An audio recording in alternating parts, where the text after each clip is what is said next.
बुधवार को जब अजीत पवार मीडिया के सामने आए थे तब उन्होंने ये कहा था कि मैं बीजेपी में नहीं जा रहा हूँ, मेरे बारे में जानबूझकर ऐसी अफवाह फैलाई जा रही, मैं एनसीपी में था, हूँ और रहूंगा। इसी के साथ अजीत पवार ने संजय राउत को लेकर के भी अपनी नाराजगी जाहिर की थी।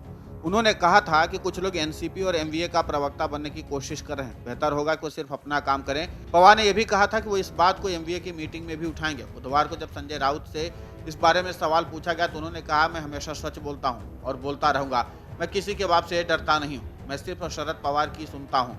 संजय राउत ने कहा, मैं महाविकास अघाड़ी का चौकीदार हूँ, मैं अपना काम करता रहूंगा। राउत ने कहा, तब आप भी हमारे साथ हुए अन्याय की वकालत कर रहे थे, फिर मेरे बयान पर इतनी नाराजगी क्यों? मंगलवार को एनसीपी नेता अजीत पवार ने संजय राउत का नाम लिए बना उन पर निशाना साधा था। पवार ने कहा था कि पार्टी के बाहर के कुछ लोगों ने एनसीपी के प्रवक्ता बनने की कोशिश की है, यह सब मैं आगामी महाविकास अघाड़ी की मीटिंग में जरूर बोलूंगा। पवार ने कहा कि आप जिस पार्टी के मुखपत्र हैं उसके बारे में ही बात करें, उन्हें अपने पार्टी का पक्ष रखना चाहिए। हमारी पार्टी के नेता प्रवक्ता हमारा पक्ष रखने के लिए सक्षम है।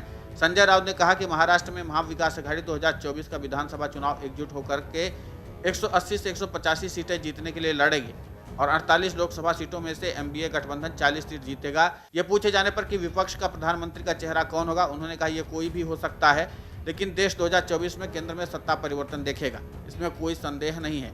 राउत ने कहा कि आने वाले लोकसभा चुनाव में बीजेपी को देश में 100 सीटों का नुकसान होगा। हालांकि जैसे ही अजीत पवार ने संजय राउत पर निशाना साधा, उसके बाद शिवसेना उद्धव बाला साहब ठाकरे नेता संजय राउत ने अजीत पवार को लेकर के कड़ा रुख दिखाते हुए साफ किया, ठाकरे सेना उनको लेकर सख्त लहजे में है।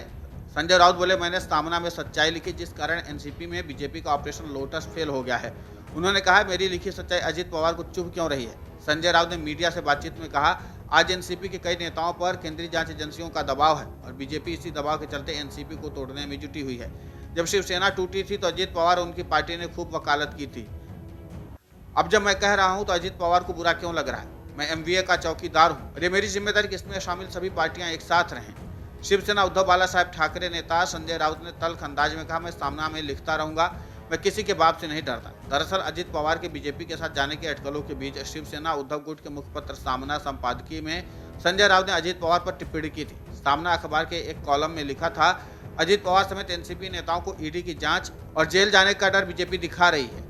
जनेश्वर चीनी मिल की ईडी जांच में दायर चार्जशीट में अजीत पवार का नाम नहीं आया है, यह दबाव तंत्र की राजनीति है। मंगलवार के दिन अजीत पवार ने प्रतिक्रिया में बिना संजय राउत का नाम लिए कहा कि कुछ लोग दूसरे दल के होते हुए एनसीपी के प्रवक्ता बन रहे हैं, उनसे यही कहना कि अपने दल की बात करें। संजय राउत ने कहा, अजीत पवार मेरी विश्वसनीयता पर सवाल नहीं खड़ा कर सकते और अगर इससे किसी को चुभन होती है तो मैं क्या करूं? मैंने सामना में सच्चाई लिख दी, इसीलिए अजीत पवार को बुरा लग रहा है। मुझे फर्क नहीं पड़ता, सामना में लिखी हर बात सही है।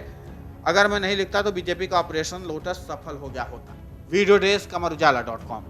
मन से उजाला कर चले, मन से